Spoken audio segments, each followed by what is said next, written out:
Hey everybody, we're back for, what is this, number 5? 4? Yeah, 5, something, I don't know, whatever. Anyway, we're unwrapping Nostalgia, which is a game I absolutely love. And I think I was originally planning on doing this video in converting one of these back to Beatstream, but I think I'll come back to that later.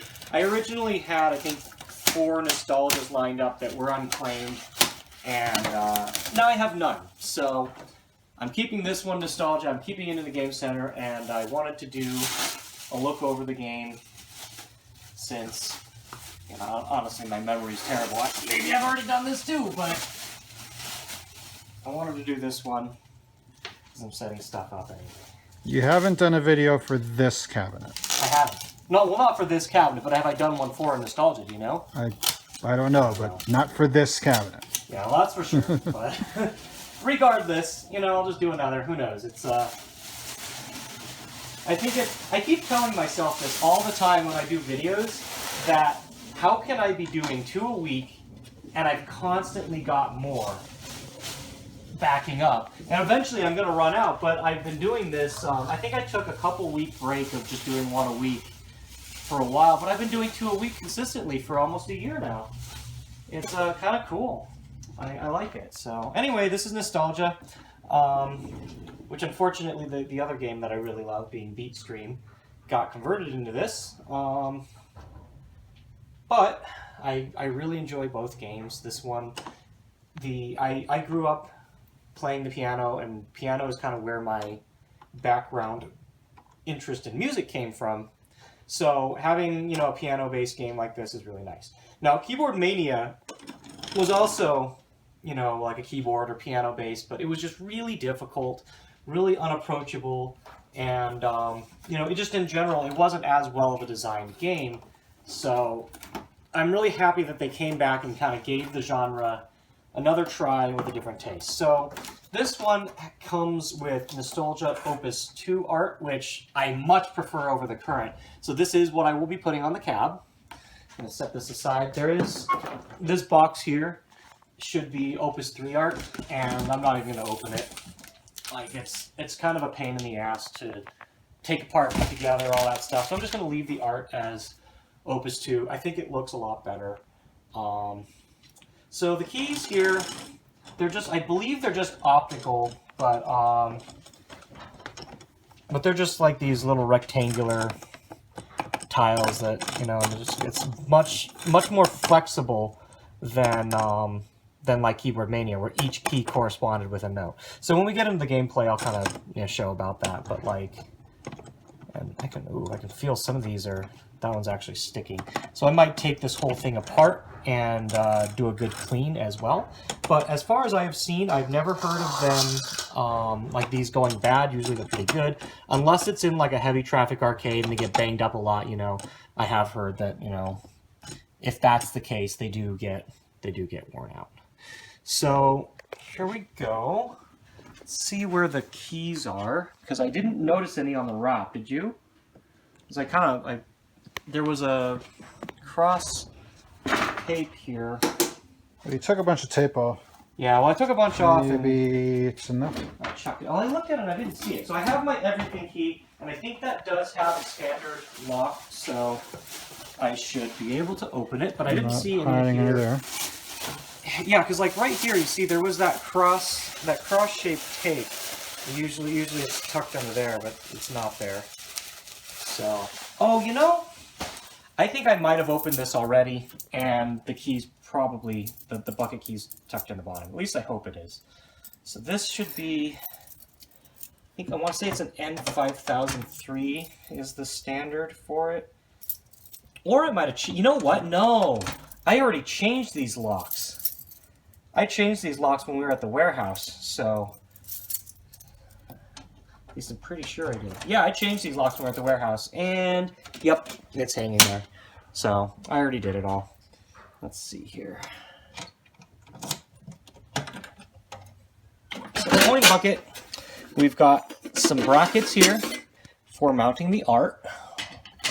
Can be a little hard to figure out sometimes. Nothing else in there.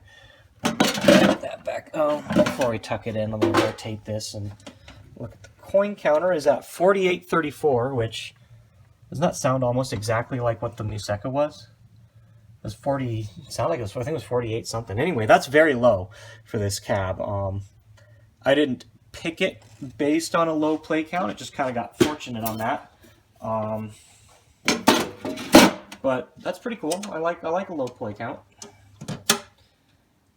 And I mean, I guess with 4834, that would mean that it includes a low play count for Beatstream too, because this was Beatstream before that. What the heck is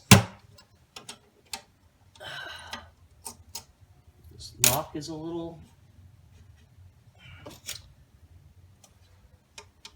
tight.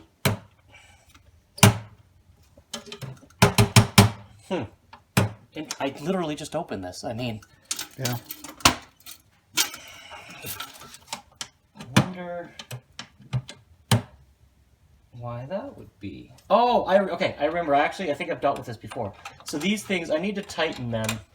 I think these, I'm not sure exactly what they're for, but they're supposed to secure something, and I believe they have to be rotated like this. So I have to come behind this and tighten these, I think. They're like that. I think they're supposed to clip this whole door thing into the...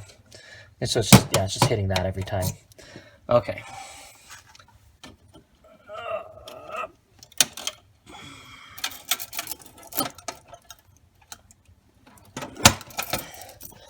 Alright, so let's come around the back. There isn't much to see back here, but I will point out one thing that changed between Beatstream and Nostalgia, because I have converted one Nostalgia back to a Beatstream before. And I'll do another one, and I'll probably point this out again in that video, but back here... Oh, yeah, that's right. Also, this one came with a cute side flag. Oh. It came with one of the cute little side flags for Beatstream. Yep. There we go. So it came with one of the side flags. But, so I don't have one on my cab yet. Or rather, I do have one for it, but I am going to be putting out a second cab to match these. Chuck this aside for now. We've got the other piece for the Nostalgia art there. I'll just leave that out now. We've got our manual. And so there's a remote port for the monitor. I'm not sure what this is. Like, this is for, it's something, it's a sticker for recital mode. I guess it's supposed to go on the poster? So that, I'm assuming that's what that is, because it says, you know, like piano game and release date and stuff like that. So that probably, like, goes onto the poster. I'll leave that. I don't know. I'm what I'll do with that. But we've got the Nostalgia installer there. That's just a regular USB drive with the data on it. This cable is to add a... You know, this comes on a lot of Konami games. You can see this red connector right here. That's just AC power. And this connector plugs into that, and you've got an AC outlet that you can run through the front to the front, so that when you're working on the cab, you have a service outlet to plug in, like an air compressor or something. You know what, if you're working on the cab from the front. Just a neat thing. A lot of Konami cabs have that. And just some extra stickers. And it looks like instructions for installing the pop. So here's the old one, I believe, coming off, and then instructions for putting the new ones on. PCB here. There are two types of PCBs that were in Beatstream Nostalgia. This is the older one. It's very rare to find the new one. It has a DVI port on it. It's a little harder to, you know, keep up with like hard drive images and data for it, because very few people have it. But this is the old one. And I think that about it. Right, so the thing that I was going to point out, this power supply is for the keyboard. And it was something that had to be installed when Nostalgia came out. And I almost missed it when I converted the other cab. I was selling the keyboard to somebody when I did the conversion, and I almost didn't send them the power supply because I didn't know about it. But Now I do, so that's something that has to be pulled if you were to convert back to Beatstream. And I'll be doing that and keeping those parts together. And I think that's all I've really got for this right now. We'll get it all set up and come back and do a little bit of gameplay video on the game and whatnot. So we'll see you in a sec. We're back, and we finally, after probably, at this point, I think it's like a year and a half. Yeah, about a year and a half or so, maybe. Year and a half? Yeah. And we're finally doing this. We got it all set up. I have Keys here down from Bay Area, who is our resident expert at Nostalgia, who will be demoing the game and showing us a little bit about it, talking about it and whatnot. So whenever you're ready, go for it, and we'll get this on the road. All right. Nostalgia kind of got born out of the ashes of everyone's favorite Beatstream. So the cabinet design actually is largely inspired by Beatstream because, well, it was Beatstream. Nostalgia doesn't actually use the second monitor on top here, but it originally was in place for Beatstream's usage of videos. But after the game died off, Konami offered to sell conversion kits of old Beatstream cabinets to get Nostalgia things. So from the ashes, we got our favorite little niche piano game. Yeah, and this conversion kit process has become more and more common. Beatstream to Nostalgia was actually one of the first ones they did. So this was before Museka, where Beatstream did not get an offline version, and Museka did. Museka was the one right after this that got the conversion. So it's just like interesting. It was right before that process where they changed it so that you could do that. Yeah. But yeah, Nostalgia has its usual login with its EMUs things and Caselli setup. There are two major types of gameplay. You got your standard style of gameplay, which unfortunately is pretty restricted. It blocks out the ability to play expert charts and real charts, which is the step above expert, sadly. So we want to play Forte mode, which automatically grants you access to all of that. And real charts normally cost in-game currency called NOS. But this version is a little screwy, so we're going to do a little bypassing. And Keys in particular is one who has been a major proponent in sharing nostalgias and the love of and the playing and unlocking of to others in the community. So I don't know, you don't have a video on it, but you have a guide written, right? Or I'm currently working on a guide of generally how to get on to Nostalgia.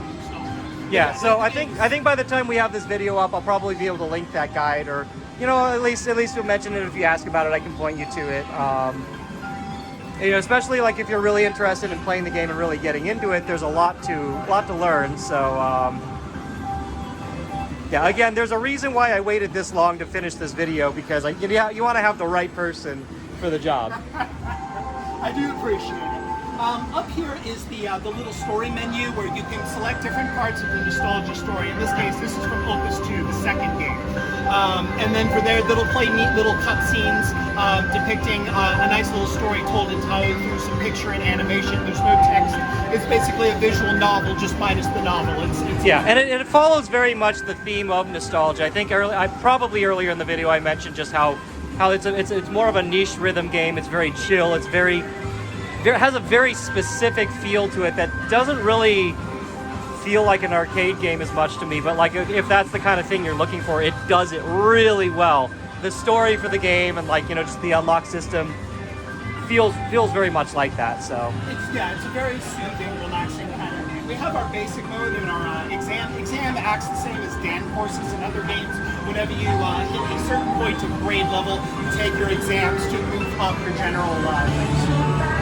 So from here, you've got your breakdown of genres of things where you can select all music or trending, which is, hey, what's the biggest hits people are playing right now? And you can choose from there. You also have the very useful search function, which can break down from what the money games the music comes from, or what category, which game it comes from, or even the levels or the current ranks that you've accumulated on each of these things. It's a very useful breakdown structure. All very important for people like you and me who love to grind. I mean, like right now I'm finishing my 2DX grind, but and I've got Beatstream to do after this, and I've got Theatrhythm. Nostalgia is going to be one of the next ones for me. Having that kind of stuff really makes it good, because even if you're just going to be you've still got the same amount of content to play, it's nice to change it up and say, okay, well, I'm going to go grind out clear lamps. I'm going to go grind out certain scores.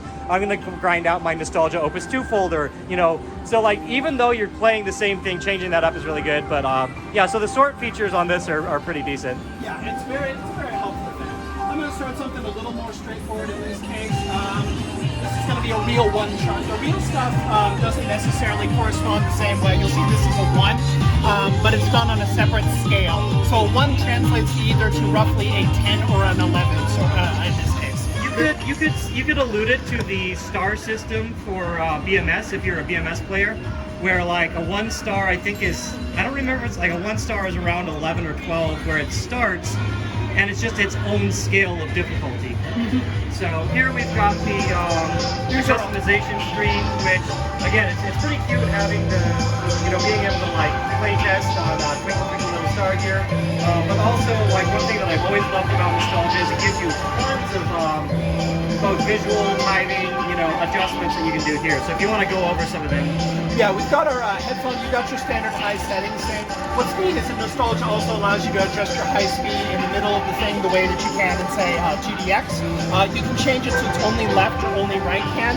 This is corresponding to the red and blue ones. Red ones go for your right hand, as you can see here. And then, of course, the game has no way to tell what you're actually using. Those are suggestions, but yeah, it helps you to play the game. Yeah. But you can see how like that it looks some of it. The newer stuff allows newer players to get a little leg up. It's a little too aggressive with allowing these things. Yeah. You can change your visuals. We'll take a look at these after the first song when we have a little bit more time again. But yeah, let's take a little bit of a look at gameplay. Yeah. Most of it is very self-explanatory. I think maybe the only non-explanatory one are the trills. But like, once you know what it is, everything in the game is very easy.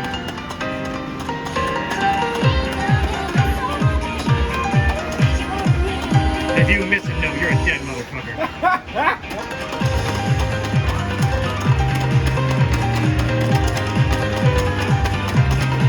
So this visual style is more like a hallway. The original game by default didn't have this, and we'll show you what the default looks like when we start the second song. But for me, I prefer the top-down. It's like easier, prefers hallway, and then the other was like a. I'm trying to think if you played Neon FM as. Oh yeah, that has the same. It's more like a slide-in approach. And then you've got the straight-up down slide the same way that you see in DDR or 2DX. So you can see here, like the top screen is just a mirror, but it also has like the song title. And that was because Beam Screen was very heavy on visuals, so it was playing videos and stuff using both screens. The prototype cabs for Nostalgia actually didn't have a top screen. It was a slightly different look. Like, it's pretty cool. Look it up if you feel like sometime. But like the top screen had like art in the place of it instead of the second screen. But of course, you know, if they're using these as a conversion from Beatstream, they're going to use the top screen for something. Beatstream was pretty cool, and like if I ever do a follow-up video on it, if you link 4 cabs, it'll actually play one video across all 4 screens, like one giant screen. It's really cool. However, Nostalgia, they just use it for you know, kind of like, you know, so that people can watch. It's sort of like you know, you're doing a piano performance, that sort of thing.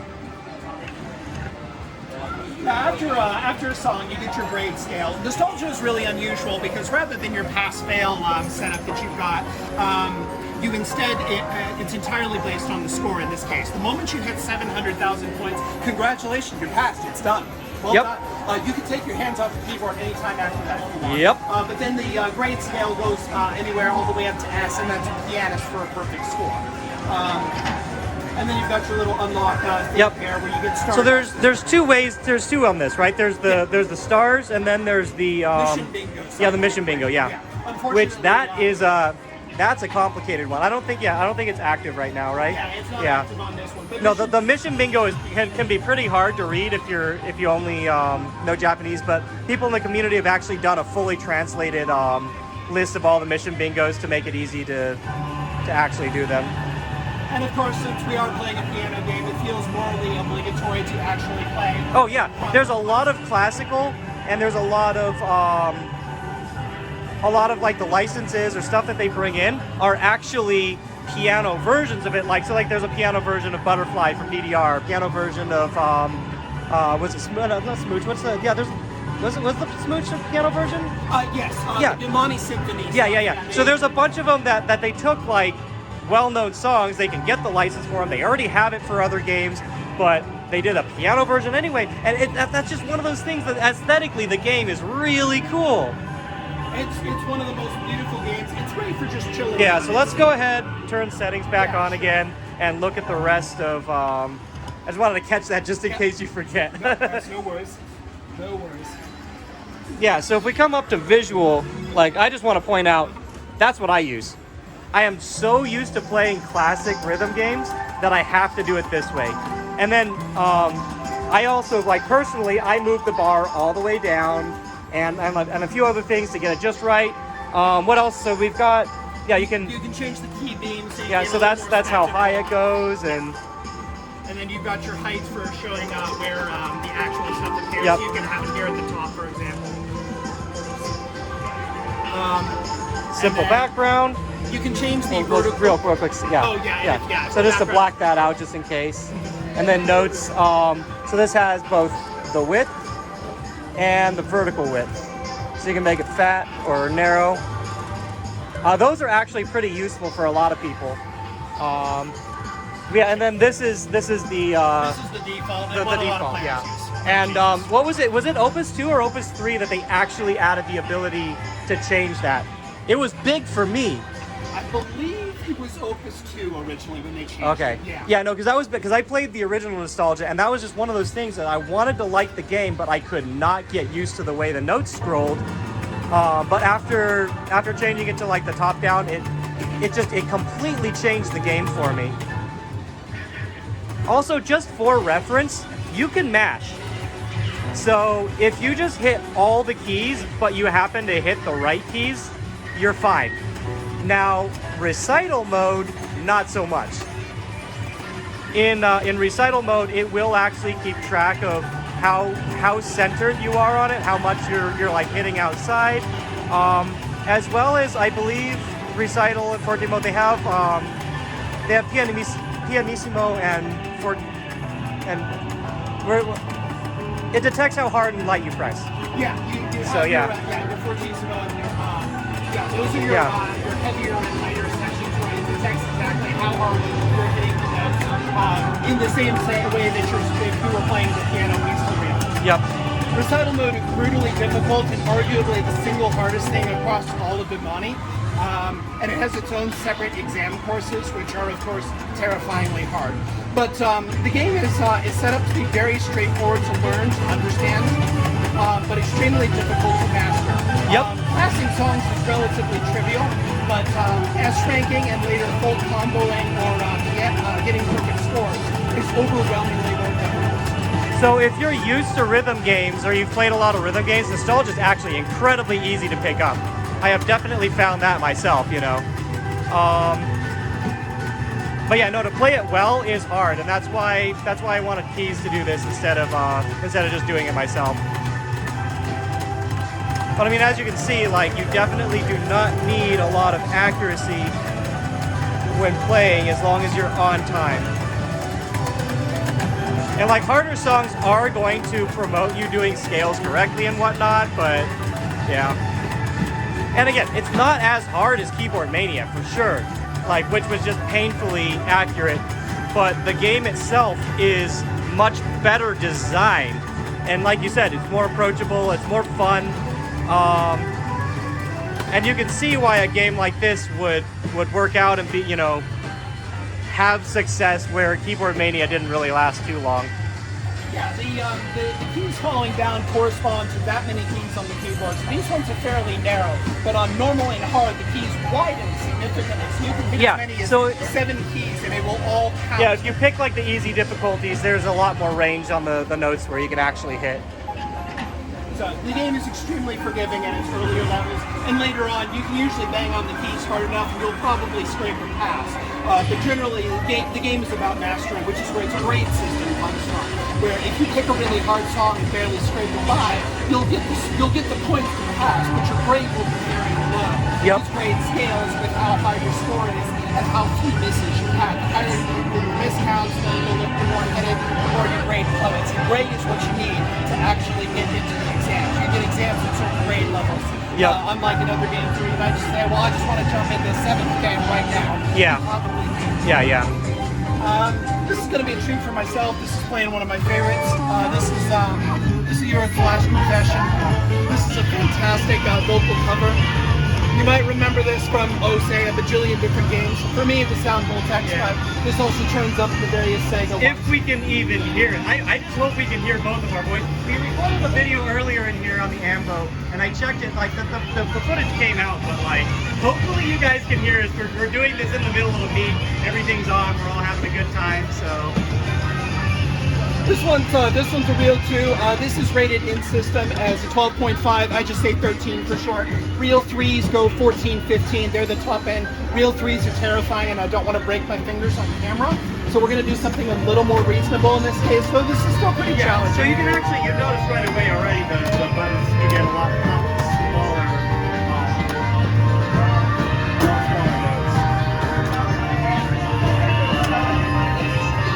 And it even helpfully highlights in the yellow lights exactly where you're supposed to be pressing.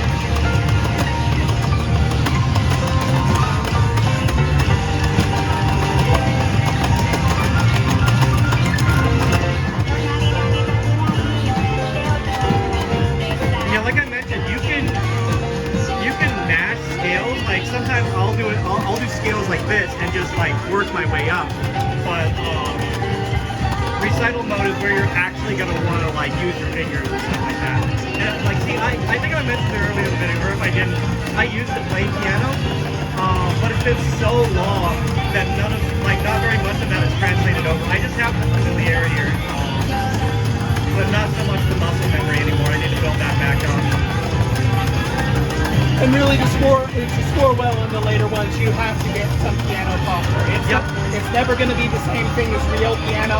Even recital is still a pale imitation, but you really have to get some.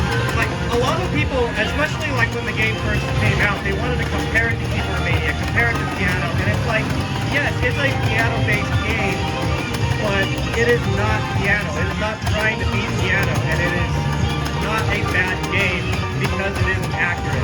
Like how many games do you play that are actually enjoyable because they are accurate simulators? Like you might have like Gran Turismo or stuff like that, and they're good for that, but like accuracy does not always translate to being fun.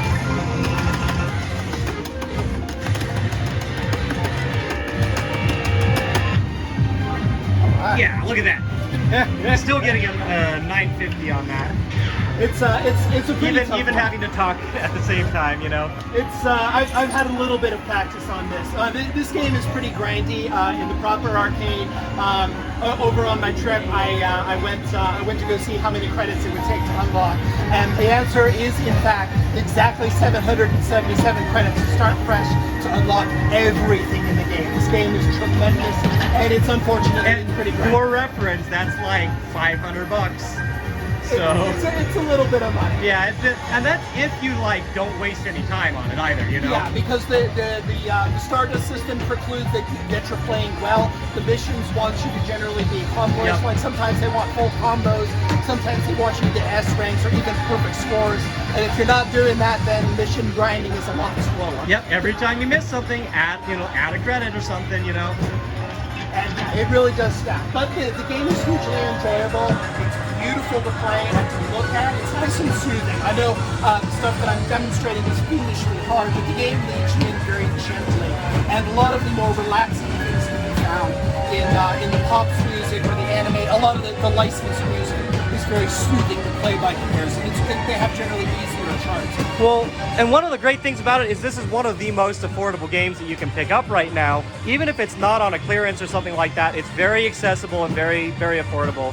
So if you know the stuff that you see is up your alley, or if you happen to be able to try it at a con, like this is a great one to pick up. It's a great starter rhythm game.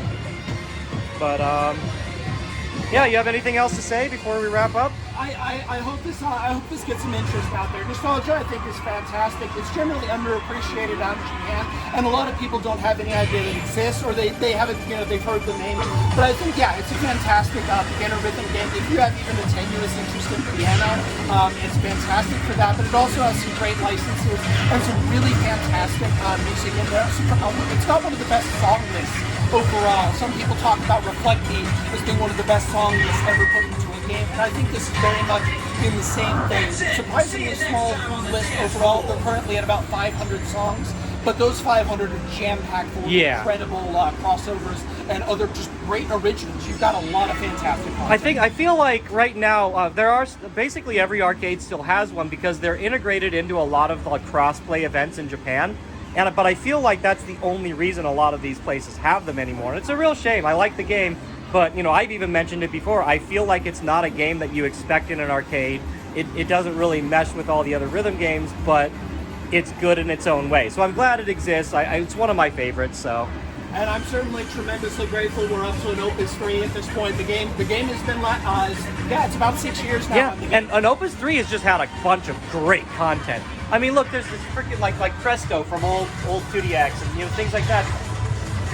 Good classics have been, you know, brought back out because of it. Mighty Guy from KeyboardMania. Yeah, they've got like Mighty all Guy the stuff like that. Yeah. So anyway, I guess last thing then is I actually did find both posters. So, and I don't think these weren't framed last time we had them, so I just wanted to show off the two posters that they made for it. They did not make an Opus 3 one, but there's the Opus 2. It's a little bit more like I think it's actually regular paper, but it looks more like a parchment poster. And then the Nostalgia one's great. This one is all foil. Like you cannot talk about how good it looks. You have to see it yourself. These are great. But yeah, and I still have like a brand new Opus 3 art here that I was going to put on display, but I think I mentioned before, we're leaving the Opus 2 one on because it's the best.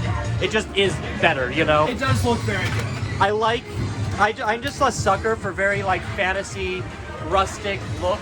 And I think I mentioned it in the Reflect Me video as well. You know, a lot of people don't like Rafflesia, but I'm just really thankful that the theming, they went the way they did, because it resonates really well with me. Yeah, and the third one is very very good looking, but they definitely went for a generic piece. There's no Opus 3 on it. It's just nostalgia. And like I could put the generic marquee on, even, you know, because I have it, but I really do like the look of the Nostalgia Opus 2 marquee. So yeah, I think that's all I really got on this cab. If you got anything else to say or add to it, let me know. Otherwise, we'll leave it at that. But yeah, this is a great game, and hopefully it picks up some interest. I'm definitely looking forward to seeing sales turn out, and hopefully the guide is going to be a lot of help once we get it out. Yeah, and you know, considering we're also recording this after we've imported, I think like 33. So there's going to be a lot of new Nostalgia players, and some of them are people that normally don't play rhythm games, or it's their first rhythm game. Now is the right time to get that out there. But I think it'll really help the community of like Nostalgia players and like really like bring it out for people. Yeah, and hopefully some of these will turn up more in the public, and so more random folks will get a chance to try something different. Yeah, super looking forward to that. So definitely me too. All right, well, we'll leave it at that, and we'll wrap up. And thanks for watching this video. We have a ton more. I think I have like 15 other Game Center videos in progress right now. This was kind of my roadblock because I'm trying to do them in order. But stay tuned. We have a bunch of other games that we're going to be looking over. Hopefully, we'll have skilled guest commentators on these games as well. Please look forward to that, and we'll see you soon in the next video. Stay safe and take care.